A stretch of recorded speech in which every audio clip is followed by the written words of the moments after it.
As Russia bombs Kyiv, striking yet another civilian target, Ukrainian President Zelensky addressed the U.S. Congress this morning, directly pleading with lawmakers and President Biden to do more to help his country fend off Putin's attacks. Today, it's not enough to be the leader of the nation. Today, it takes to be the leader of the world. Being the leader of the world means to be the leader of peace. Peace in your country doesn't depend anymore only on you and your people. It depends on those next to you. In a graphic video, Zelensky showed Congress a painful before and after of his country and the countrymen and countrywomen, and reiterated calls for the U.S. to enforce a no-fly zone over Ukraine and provide fighter planes to help his forces fight back. There are two requests Biden has signaled he's unlikely to approve, though he did announce the U.S. would send Ukraine $800 million more in military support. The world is united in our support for Ukraine and our determination to make Putin pay a very heavy price. Putin is inflicting appalling devastation and horror.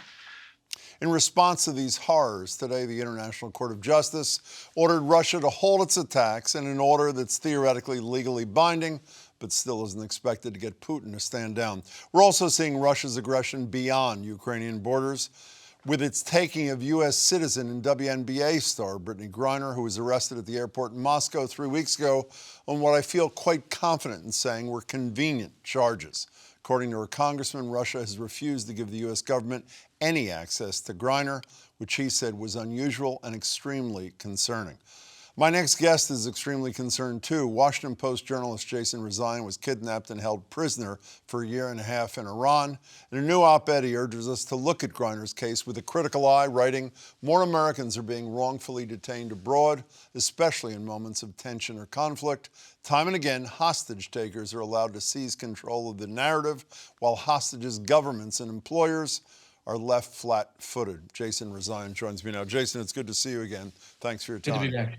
Thank you. What do you mean when you say hostage takers are allowed to seize control of the narrative?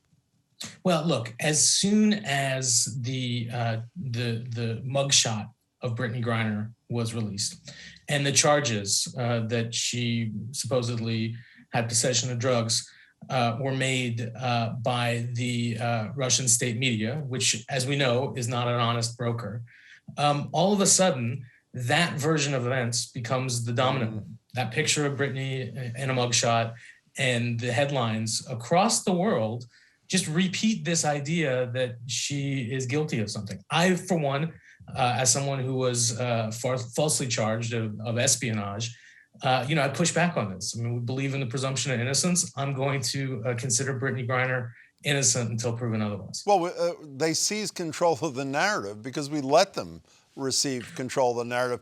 If we in the media didn't just repeat this mindlessly, not to mention just that, but how many times do we have to read about the fact the reason she played in Russia was because she wasn't paid as much in the WNBA, as if that has anything to do with anything. We have seen the enemy, and it's us, no?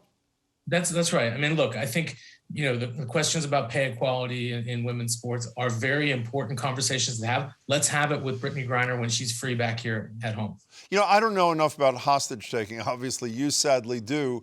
This concern that her congressperson and other people have who are in the know about allegedly being denied access to the consul, I assume that is a big deal, yes, if true? That's the first red flag, right? Again, I mean, the idea that Russia put this information out there, that they had arrested her, they waited several days until they made the announcement. The announcement came after the U.S. began putting pressure and sanctions on Russia over their invasion of Ukraine. And then that you have a congressperson, multiple congresspeople, saying that Brittney Griner is being denied consular access. Those are two very big red flags that this could very well be politically motivated. Well, the other thing that makes it so scary to me, in addition to the things you mentioned, is that young, courageous woman who went on the set of Channel 1 with the hand-drawn sign, "No war, don't believe the propaganda." She had a hearing the next morning. We have no idea what's going to happen to her in the future, so I'm not being naive about it. But compare that to the fact that we know nothing about Griner, nor have we seen her, is particularly troubling. Exactly. I mean, I spent the first 49 days of my imprisonment in solitary confinement while the Iranian propaganda machine was able to spin their own version of events. And look, I for one, I've read and heard a lot of people saying we should keep this quiet. You know, Russia might be looking for a face-saving way out of this. Hostage takers are not trying to save face. They're trying to extract something from the other side. Well, you know, when you say play it lower key, one of the, and I tend to agree with you from a, you know, again, an arm's length perspective when I read your position.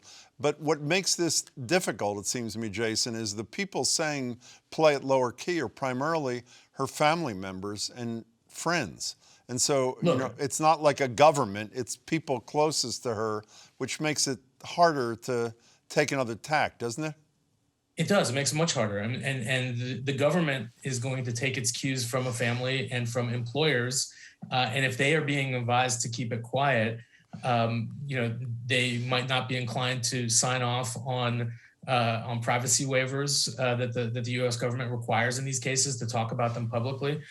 So there is kind of a void of information. And I don't want to jump to any conclusions, but at the same time, as I keep saying, we have to give her the presumption of innocence at a time when she's not able to speak for herself.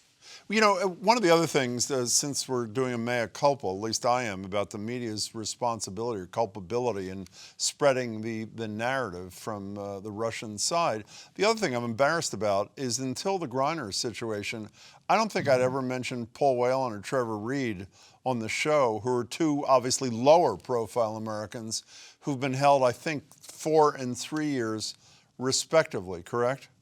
That's correct. And I do appreciate you, Jim, for mentioning their cases. I mean, their families have been struggling to get more attention on them for years now.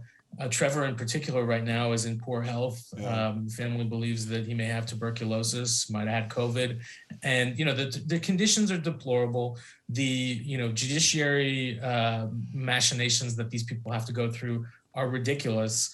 And it's not something that normal Americans in the public know much about. Well, it's also pretty disturbing that it wasn't until this week after the Griner thing and after Ukraine and Russia that the President of the United States spoke to Reed's family, which is really troubling. You know, so let's get to the other half of your line. I mentioned the hostage takers seizing the narrative and the hostages' governments caught flat-footed. You argue for a more robust response. What does that mean? 2 parts. First of all, call it what it is, right?